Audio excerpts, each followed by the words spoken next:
வணக்கம். புதுச்சேரியில் 10 மற்றும் 12ஆம் வகுப்பு தேர்ச்சி பெற்ற மாணவர்கள் மேற்படிப்பை தொடர ஜாதி மற்றும் குடியிருப்பு சான்றிதழ் வழங்க வரும் 13ஆம் தேதி முதல் 18ஆம் தேதி வரை அரசு பள்ளிகளில் சிறப்பு முகாம்கள் நடைபெற உள்ளதாக மாவட்ட நிர்வாகம் அறிவித்துள்ளது. இது தொடர்பாக புதுச்சேரி மாவட்ட நிர்வாகம் வெளியிட்டுள்ள செய்திக்குறிப்பில், புதுச்சேரி மற்றும் உழவர்கரை பகுதிகளில் 10 மற்றும் 12ஆம் வகுப்பு தேர்ச்சி பெற்ற மாணவர்கள் மேற்படிப்பை தொடர ஜாதி மற்றும் குடியிருப்பு சான்றிதழ் வழங்க வரும் 13ஆம் தேதி முதல் 18ஆம் தேதி வரை அரசு பள்ளிகளில் சிறப்பு முகாம்கள் நடைபெற உள்ளது. அதன்படி 11ஆம் தேதி காலை 9 மணி முதல் மாலை 5 மணி வரை முத்தியால்பேட்டை அரசு பெண்கள் மேல்நிலைப்பள்ளி, நெல்லித்தோப்பு மணிமேகலை பெண்கள் மேல்நிலைப்பள்ளி, அபிஷேகப்பாக்கம் சேத்திலால் அரசு மேல்நிலைப்பள்ளி, காலாப்பட்டு MOH அரசு பெண்கள் மேல்நிலைப்பள்ளி மற்றும் 14ஆம் தேதி முதலியார்பேட்டை அன்னை சிவகாமி அரசு பெண்கள் மேல்நிலைப்பள்ளி, அரியாங்குப்பம் தூய இதய மரியன்னை பெண்கள் மேல்நிலைப்பள்ளி மற்றும் கதிர்காமம் அரசு பெண்கள் மேல்நிலைப்பள்ளிகளில் சிறப்பு முகாம் நடைபெறும். மேலும் 15ஆம் தேதி புதுச்சேரி வஉசி அரசு மேல்நிலைப்பள்ளி, திருவள்ளுவர் அரசு பெண்கள் மேல்நிலைப்பள்ளி மற்றும் 16ஆம் தேதி உப்பளம் தூய இருதய மரியன்னை பெண்கள் மேல்நிலைப்பள்ளி, தீரர் சத்தியமூர்த்தி அரசு உயர்நிலைப்பள்ளி, தவளக்குப்பம் ராஜீவ்காந்தி அரசு மேல்நிலைப்பள்ளி, சங்கர வித்யாலயா மேல்நிலைப்பள்ளி மற்றும் 17ஆம் தேதி ஃபாத்திமா மேல்நிலைப்பள்ளி, 19ஆம் தேதி ஆலங்குப்பம் அரசு மேல்நிலைப்பள்ளியில் நடக்கும் சிறப்பு முகாம்களில் சான்றிதழ்களை பெற்றுக்கொள்ளலாம் என குறிப்பிடப்பட்டுள்ளது. புதுவை மாநிலத்தில் பரிந்துரைத்த புத்தகங்களை மட்டுமே பின்பற்றப்பட வேண்டும் என தனியார் பள்ளிகளுக்கு புதுச்சேரி பள்ளிக்கல்வித்துறை எச்சரிக்கை விடுத்துள்ளது. இது தொடர்பாக புதுச்சேரி அரசு பள்ளி கல்வித்துறை தனியார் பள்ளிகளுக்கு அனுப்பியுள்ள சுற்றறிக்கையில், புதுச்சேரி மாநிலத்தில் கட்டாய கல்வி உரிமை சட்டம் 2009 கீழ் அனைத்து பள்ளிகளிலும் ஒரே மாதிரியான பாடத்திட்டம் மற்றும் அனைத்து குழந்தைகளுக்கும் தரமான கல்வி கிடைத்திட வேண்டும். துவக்க நிலையில் NCERT மற்றும் மாநில பாடத்திட்டமாக SCERT பரிந்துரைத்த புத்தகங்கள் மட்டுமே பின்பற்றப்பட வேண்டும். மேலும் மாணவர்கள் கொண்டு செல்லும் புத்தக பைகளின் எடை குறைவாக இருத்தல் வேண்டும். புதுச்சேரி அரசு பரிந்துரைக்கப்பட்ட புத்தகங்களை எடுத்து செல்வதற்காக எந்த ஒரு பள்ளியிலும் எந்த ஒரு குழந்தையும் பாகுபாடு காட்டக்கூடாது, துன்புறுத்தக்கூடாது அல்லது புறக்கணிக்க கூடாது. இதனால் மனம் அல்லது உடல் ரீதியான துன்பம் ஏற்படும்படி செய்தால் சிறார் நீதி சட்ட விதிகளை மீறியதாக நடவடிக்கை எடுக்கப்படும். ஆகவே அனைத்து தனியார் பள்ளிகளும் இதனை உறுதிப்படுத்த வேண்டும் என்று அதில் குறிப்பிடப்பட்டுள்ளது. புதுச்சேரியில் கிராமப்புறத்தில் உள்ள 8 பள்ளிகள் 100% தேர்ச்சி பெற்றுள்ள நிலையில் நகர பகுதியில் ஒரு அரசு பள்ளி கூட 100% தேர்ச்சி பெறாதது நகர பகுதி மாணவர்களிடையே கலக்கத்தை ஏற்படுத்தியுள்ளது. இதில் கல்மண்டபம், வாதானூர், கீழ்பரிக்கல்பட்டு, சுத்துக்கேணி, வில்லியனூர், பிள்ளையார்குப்பம், சந்தை புதுக்குப்பம், செல்லிப்பட்டு, வரிசைக்குடி ஆகிய கிராமப்புற பகுதிகளில் உள்ள 8 கிராமப்புற பள்ளிகளும் 100% தேர்ச்சி பெற்று சாதனை படைத்துள்ளனர்.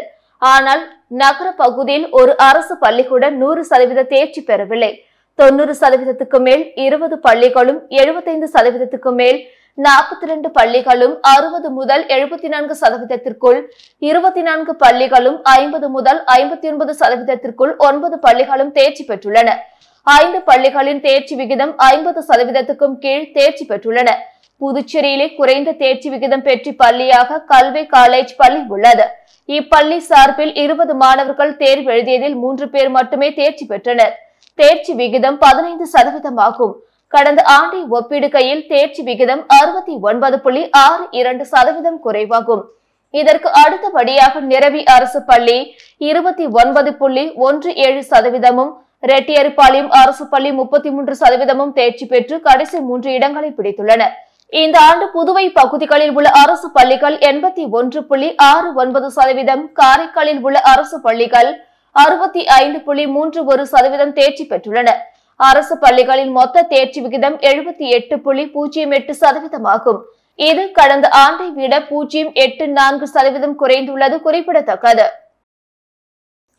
புதுச்சேரியில் செயின்ட் மேரிஸ் சீக்ரெட் ஹார்ட் பள்ளியில் 12ஆம் வகுப்பு பொதுத் தேர்வில் பள்ளி அளவில் முதலிடம் பிடித்த மாணவி ரஞ்சனி புதுவை முதல்வரின் பாராளுமன்ற செயலர் ஜான்குமாரிடம் வாழ்த்து பெற்றார். புதுச்சேரி காமராஜ் நகர் தொகுதிக்குட்பட்ட பிருந்தாவனம் பகுதியில் இயங்கி வருகிறது புகழ்பெற்ற செயின்ட் மேரிஸ் சீக்ரெட் ஹார்ட் மேல்நிலை பள்ளி. இப்பள்ளியில் பயிலும் மாணவர்கள் பல்வேறு சாதனைகளை படைத்து வரும் நிலையில் இந்த கல்வியாண்டில் 12ஆம் வகுப்பில் முதலிடம் பிடித்த செயின்ட் மேரி சேக்ரட் ஹார்ட் பள்ளி மாணவி ரஞ்சினி புதுச்சேரி முதல்வரின் பாராளுமன்ற செயலாளரும் காமராஜ் நகர் தொகுதி சட்டமன்ற உறுப்பினருமான திரு ஜான்குமார் அவர்களை அவரது இல்லத்தில் நேரில் சந்தித்து வாழ்த்து பெற்றார். இந்த நிகழ்ச்சியின் போது பள்ளி முதல்வர் மற்றும் மாணவியின் பெற்றோர் உடனிருந்தனர். புதுவை முதல்வர் ரங்கசாமி திடீரென ஆளுநரை சந்தித்து பேசியது அரசியல் வட்டாரத்தில் பரபரப்பை ஏற்படுத்தியுள்ளது. புதுச்சேரி முதல்வர் ரங்கசாமி நேற்று பிற்பகலில் திடீரென ராஜ்நிவாஸ் சென்ற நிலையில் அங்கு துணைநிலை ஆளுநர் CP ராதாகிருஷ்ணனை சந்தித்து பேசினார். கவர்னருக்கு கடந்த 4ஆம் தேதி பிறந்த நாள். அப்பொழுது அவர் தெலுங்கானாவில் இருந்தார். இதனால் தற்பொழுது புதுச்சேரி வந்துள்ள கவர்னர் CP ராதாகிருஷ்ணனுக்கு பிறந்தநாள் வாழ்த்துக்களை முதல்வர் தெரிவித்தார். மேலும் தேர்தல் காரணமாக நிலுவையில் உள்ள அரசின் சில கோப்புகளுக்கு ஒப்புதல் அளிக்குமாறு முதல்வர் கேட்டுக்கொண்டதாக தெரிகிறது. புதிதாக பதவியேற்று பொறுப்புகள் ஒதுக்கப்படாமல் இருக்கும் அமைச்சர் திருமுருகனுக்கு இலாக்கா ஒதுக்குவது குறித்தும் அமைச்சரவையில் மாற்றங்கள் செய்வது குறித்தும் ஆலோசனை நடத்தப்பட்டதாக கூறப்படுகிறது.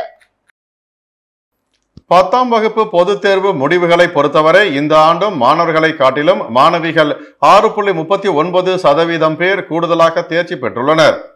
இது தொடர்பாக புதுச்சேரி பள்ளி கல்வித்துறை வெளியிட்டுள்ள செய்திக்குறிப்பில் புதுச்சேரி மற்றும் காரைக்காலில் கடந்த மார்ச் ஏப்ரலில் நடைபெற்ற 10ஆம் வகுப்பு பொதுத் தேர்வில் புதுச்சேரி மற்றும் காரைக்கால் பகுதிகளில் உள்ள 289 அரசு மற்றும் தனியார் பள்ளிகளில் பயின்ற மாணவர்கள் 7590 பேரும் மாணவிகள் 7362 பேரும் என மொத்தம் 14952 பேர் தேர்வு எழுதினர். நேற்று வெளியான தேர்வு முடிவுகளின்படி மாணவர்கள் 6527 பேரும் மாணவிகள் 6801 பேரும் என மொத்தம் 13328 பேர் தேர்ச்சி பெற்றுள்ளனர். மொத்த தேர்ச்சி விகிதம் 89.14% ஆகும். கடந்த ஆண்டை விட இந்த ஆண்டு தேர்ச்சி விகிதம் 0.02% அதிகரித்துள்ளது. 10ஆம் வகுப்பு தேர்வில் மாணவர்கள் 85.99% மாணவிகள் 92.38% தேர்ச்சி பெற்றுள்ளனர்.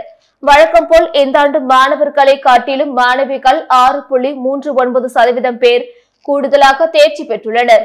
புதுச்சேரி மற்றும் காரைக்காலில் உள்ள 108 அரசு பள்ளிகளில் ஆண்கள் 2924 பேரும் பெண்கள் 3099 பேரும் என 6023 பேர் தேர்வு எழுதினர்.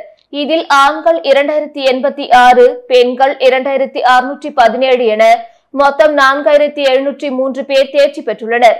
இதேபோல் 181 தனியார் பள்ளிகளில் ஆண்கள் 4666, பெண்கள் 4263 என மொத்தம் 8929 பேர் தேர்வு எழுதினர். இதில் ஆண்கள் 4441 பேரும் பெண்கள் 4181 என 8624 பேர் தேர்ச்சி பெற்றுள்ளனர். மேலும் புதுவை பகுதிகளில் உள்ள அரசு பள்ளிகள் 81.69% தேர்ச்சி பெற்றுள்ளன. இது கடந்த ஆண்டை விட 0.14% குறைவாகும். இதேபோல் காரைக்காலில் உள்ள அரசு பள்ளிகள் 65.31% தேர்ச்சி பெற்றுள்ளன. இது கடந்த ஆண்டை காட்டிலும் 2.75% குறைவு ஆகும். மொத்தமாக புதுச்சேரி காரைக்காலில் உள்ள 108 அரசு பள்ளிகளின் தேர்ச்சி விகிதம் 78.08% ஆகும். கடந்த ஆண்டு அரசு பள்ளிகள் 78.92% தேர்ச்சி பெற்றன. இதனை ஒப்பிடுகையில் இந்த ஆண்டு அரசு பள்ளிகளின் தேர்ச்சி விகிதம் 0.84% குறைந்துள்ளது. அதே சமயம் 181 தனியார் பள்ளிகளின் தேர்ச்சி விகிதம் 96.60% ஆகும். கடந்த ஆண்டு 95.61% தேர்ச்சிதான் பெற்றிருந்தன. இதை ஒப்பிடுகையில் இந்த ஆண்டு தனியார் பள்ளிகளின் தேர்ச்சி விகிதம் 0.99% அதிகரித்துள்ளது என்று அதில் கூறப்பட்டுள்ளது. ஒதியம்பட்டு ஓம் ஸ்ரீ சர்க்குரு மகான் வண்ணார பரதேஸ்வர சுவாமிகள் ஜீவசமாதி சித்தர் பீடத்தில் திருவிளக்கு பூஜை வெகு சிறப்பாக நடைபெற்றது. புதுச்சேரி மாநிலம் வில்லியனூர் அடுத்த ஒதியம்பட்டு பகுதியில் அமைந்துள்ள ஓம் ஸ்ரீ சர்க்குரு மகான் வண்ணார பரதேஸ்வர சுவாமிகள் ஜீவசமாதி சித்தர் பீடத்தில் 232ஆம் ஆண்டு மகா குரு பூஜை திருவிழா வெகு சிறப்பாக நடைபெற்றது. முன்னதாக பால்குட அபிஷேகம், புனித நீர் கொண்டு வந்து மாலை செலுத்துதல், தொடர்ந்து ஜீவபீடத்தில் அபிஷேகம் மற்றும் ஆராதனை வழிபாடு, அகவல் பாராயணம், திருவாசக திருமுறை ஓதல் உள்ளிட்ட நிகழ்ச்சிகள் நடைபெற்றன. முக்கிய நிகழ்வாக மாலை திருவிளக்கு பூஜை வெகு சிறப்பாக நடைபெற்றது. இதில் திரளான பெண்கள் கலந்து கொண்டு திருவிளக்கு பூஜை செய்து சுவாமி தரிசனம் செய்தனர். இதனைத் தொடர்ந்து சுவாமிக்கு மகா தீப ஆராதனை காண்பிக்கப்பட்டது. இதில் திரளான பக்தர்கள் கலந்து கொண்டு சுவாமி தரிசனம் செய்தனர். இரவு மின் அலங்காரத்துடன் சுவாமி வீதியுலா நடைபெற்றது. இந்நிகழ்ச்சிக்கான ஏற்பாட்டினை ஆலய நிர்வாக அதிகாரி, ஆலய அர்ச்சகர் மற்றும் ஊர் பொதுமக்கள் ஆகியோர் வெகு சிறப்பாக செய்திருந்தனர். புதுச்சேரியில் குற்ற சம்பவங்களை தடுக்கும் வகையில் பெரியகடை காவல் நிலைய ஆய்வாளர் ஜெய்சங்கர் தலைமையிலான போலீசார் தமிழ் சங்கம் அருகே வாகன சோதனையில் ஈடுபட்டனர். புதுச்சேரியில் நாளுக்கு நாள் கஞ்சா விற்பனை மற்றும் இருசக்கர வாகன திருடு போகும் சம்பவங்கள் அதிகரித்து வருகின்றன. காவல்துறையும் அதனை தடுக்க பல்வேறு நடவடிக்கைகளை எடுத்து வருகிறது. இந்த நிலையில் புதுவை தமிழ் சங்கம் அருகே பெரியகடை காவல் நிலைய ஆய்வாளர் ஜெயசங்கர், உதவி ஆய்வாளர் முருகன் தலைமையிலான போலீசார் தீவிர வாகன சோதனையில் ஈடுபட்டனர். அப்போது சந்தேகப்படும்படி வந்த நபர்களை மடக்கி போதைப் பொருள் வைத்திருக்கிறார்களா என சோதனை செய்தனர். மேலும் உரிய ஆவணம் இன்றி வந்த வாகன ஓட்டிகளை எச்சரித்து அனுப்பினார்கள். கூட்டமாக உள்ள பேருந்துகளில் பயணித்து பயணிகளிடம் நூதன முறையை கையாண்டு குடும்பத்துடன் திருட்டில் ஈடுபட்ட 3 கைது. விழுப்புரம், புதுச்சேரி, பண்ருட்டி, மரக்காணம், திருவண்ணாமலை பகுதியில் கூட்டமாக உள்ள பேருந்துகளில் பயணம் மேற்கொண்டு பேருந்து பயணிகளிடம் இருக்கும் பேக்குகளை வாங்கி வைத்துக் கொள்வது போன்று நடித்து அதில் இருக்கும் பணம், பொருட்களை தொடர்ந்து திருடி வந்த திருவண்ணாமலையை சேர்ந்த மகேஸ்வரி, அனிதா, ராதிகா ஆகிய 3 விழுப்புரம் டவுன் போலீசார் கைது செய்து 2000 ரூபாயை பறிமுதல் செய்தனர். தொடர் திருட்டில் ஈடுபட்ட 3 ஒரே குடும்பத்தை சேர்ந்தவர்கள் என்பதும் திருடுவதையே தொழிலாக கொண்டு வந்தது விசாரணையில் தெரிய வந்தது. புதுச்சேரி வில்லியனூரில் இணையதளத்தின் மூலம் பங்கு சந்தையில் முதலீடு செய்யக்கோரி ரூபாய் 22.55 லட்சத்தை நூதனமாக மோசடி செய்த மர்ம நபர்கள் குறித்து போலீசார் விசாரித்து வருகின்றனர். புதுச்சேரி வில்லியனூர் பகுதியை சேர்ந்த தொழிலதிபர் பங்கு சந்தையில் முதலீடு செய்து வந்தார். அவரிடம் முகநூல் மூலம் பழக்கமான மர்ம நபர் தாங்கள் பங்கு சந்தை முதலீடு தொடர்பாக வாட்ஸ்அப் குழு வைத்திருப்பதாகவும் அதில் முதலீடு செய்தால் அதிக லாபம் கிடைக்கும் எனவும் கூறினாராம். இதை நம்பிய தொழிலதிபர் ரூபாய் 22.55 லட்சத்தை முதலீடு செய்துள்ளார். இதற்கு அதிக லாபம் கிடைப்பது போல இணையதளத்தில் தெரிய வந்துள்ளது. லாப பணத்தை அவர் எடுக்க முயற்சித்த போது எடுக்க முடியவில்லை. அப்போது தான் ஏமாற்றப்பட்டதை உணர்ந்த தொழிலதிபர் இது குறித்து புதுச்சேரி இணையதள குற்றப்பிரிவில் புகார் அளித்தார். இது தொடர்பாக இணையதள குற்றப்பிரிவு ஆய்வாளர் கீர்த்திவாசன் வழக்கு பதிந்து விசாரணை நடத்தி வருகிறார். புதுச்சேரி பகுதியில் கடந்த 2 மாதங்களில் இணையதள பங்கு சந்தையில் 5 பேரை ஏமாற்றி ரூபாய் 3.45 கோடி மோசடி நடந்திருப்பதாக போலீசார் தெரிவித்தனர். புதுச்சேரி பழைய துறைமுக முகத்துவாரத்தில் நிறுத்தி வைத்திருந்த சுற்றுலா படகை மர்ம நபர்கள் தீயிட்டு எரித்ததால் பரபரப்பு ஏற்பட்டது. புதுச்சேரி பழைய துறைமுக பகுதியில் சிலர் சுற்றுலா படகுகளை இயக்கி வருகின்றனர். இங்கு வம்பா கீரப்பாளையத்தை சேர்ந்த நிலவழகன் 7 லட்சம் ரூபாய் மதிப்பிலான சுற்றுலா படகை இயக்கி வந்தார். நேற்று முன்தினம் இரவு முகத்துவாரத்தில் தனது படகை நிறுத்தி இருந்தார். நள்ளிரவு மர்ம நபர்கள் சுற்றுலா படகை தீயிட்டு எரித்தனர். நிலவழகன் அளித்த புகாரின் அடிப்படையில் ஒதியஞ்சாலை போலீசார் விசாரணை நடத்தி வருகின்றனர். இந்நிலையில் எதிர்க்கட்சி தலைவர் சிவா, அனிபால் கென்னடி எம்எல்ஏ ஆகியோர் சேதமான படகை பார்வையிட்டு படகு உரிமையாளருக்கு ஆறுதல் கூறியதுடன் அரசு மூலம் நிவாரணம் பெற்று தருவதாக உறுதி அளித்தனர். 10ஆம் வகுப்பு பொதுத் தேர்வில் புதுவையில் உள்ள 82 தனியார் பள்ளிகள், காரைக்காலில் உள்ள 16 பள்ளிகள் உள்பட மொத்தம் 107 பள்ளிகள் 100% தேர்ச்சி பெற்றுள்ளன. 10ஆம் வகுப்பு பொதுத் தேர்வு முடிவுகள் நேற்று வெளியான நிலையில் கல்மண்டபம் அரசு உயர்நிலைப் பள்ளி, வாதானூர் அன்னை சாரதா தேவி அரசு உயர்நிலைப் பள்ளி, கீழ்பரிக்கல்பட்டு அரசு உயர்நிலைப் பள்ளி, சுத்துக்கேணி அரசு உயர்நிலைப் பள்ளி, வில்லியனூர் பிள்ளையார்குப்பம் அரசு உயர்நிலைப் பள்ளி, சந்தை புதுக்குப்பம் அரசு உயர்நிலைப் பள்ளி, செல்லிப்பட்டு அரசு உயர்நிலைப் பள்ளி, வரிசைக்குடி அரசு உயர்நிலைப் பள்ளி என புதுவையில் 7 அரசு பள்ளிகள், காரைக்காலில் 1 அரசு பள்ளி என மொத்தம் 8 அரசு பள்ளிகள் 100% தேர்ச்சி பெற்றுள்ளன. மேலும் சமூக நலத்துறை கட்டுப்பாட்டில் இயங்கி வரும் பிள்ளைச்சாவடி, ஆனந்த ரங்கப்பிள்ளை சிறப்பு பள்ளி மற்றும் புதுவையில் உள்ள 82 தனியார் பள்ளிகள், காரைக்காலில் உள்ள 16 தனியார் பள்ளிகள் உட்பட மொத்தம் 107 பள்ளிகள் 100% தேர்ச்சி பெற்றுள்ளன.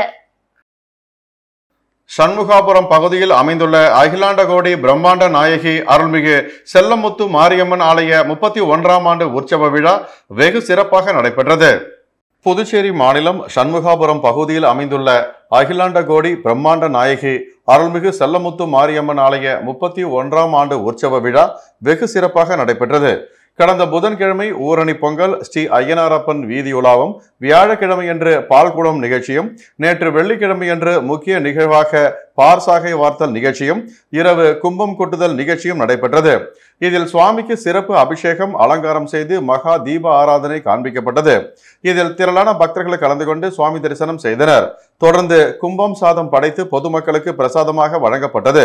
இந்நிகழ்ச்சிக்கான ஏற்பாட்டினை சண்முகாபுரம் நிர்வாக குழுவினர்கள், ஊர் பொதுமக்கள் மற்றும் இளைஞர்கள் சிறப்பாக செய்திருந்தனர்.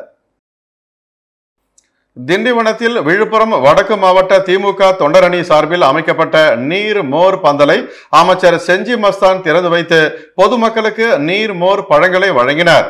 கோடை வெயில் தாக்கத்தை போக்கும் வகையில் தமிழகம் முழுவதும் திமுக சார்பில் பல்வேறு இடங்களில் நீர்மோர் பந்தல் திறக்கப்பட்டு வருகிறது. இதேபோல விழுப்புரம் மாவட்டம் திண்டிவனம் செஞ்சி சாலையில் பேருந்து நிறுத்தம் அருகே விழுப்புரம் வடக்கு மாவட்ட திமுக தொண்டரணி அமைப்பாளர் ராஜசக்தி ஏற்பாடு செய்யப்பட்ட நீர்மோர் பந்தலை தமிழக சிறுபான்மையினர் நலன் மற்றும் வெளிநாடு வாழ் தமிழர் நலத்துறை அமைச்சர் செஞ்சி KS மஸ்தான் திறந்து வைத்து பொதுமக்களுக்கு நீர், மோர், நன்னாரி சர்பத், தர்பூசணி பழம், கிருணி பழம், வெள்ளரி பிஞ்சி மற்றும் குளிர்பானங்களை வழங்கினார்.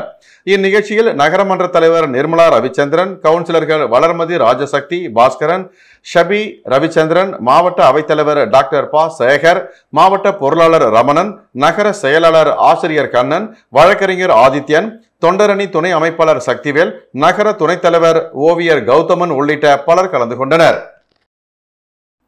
இத்துடன் செய்திகள் நிறைவடைந்தன. வணக்கம்.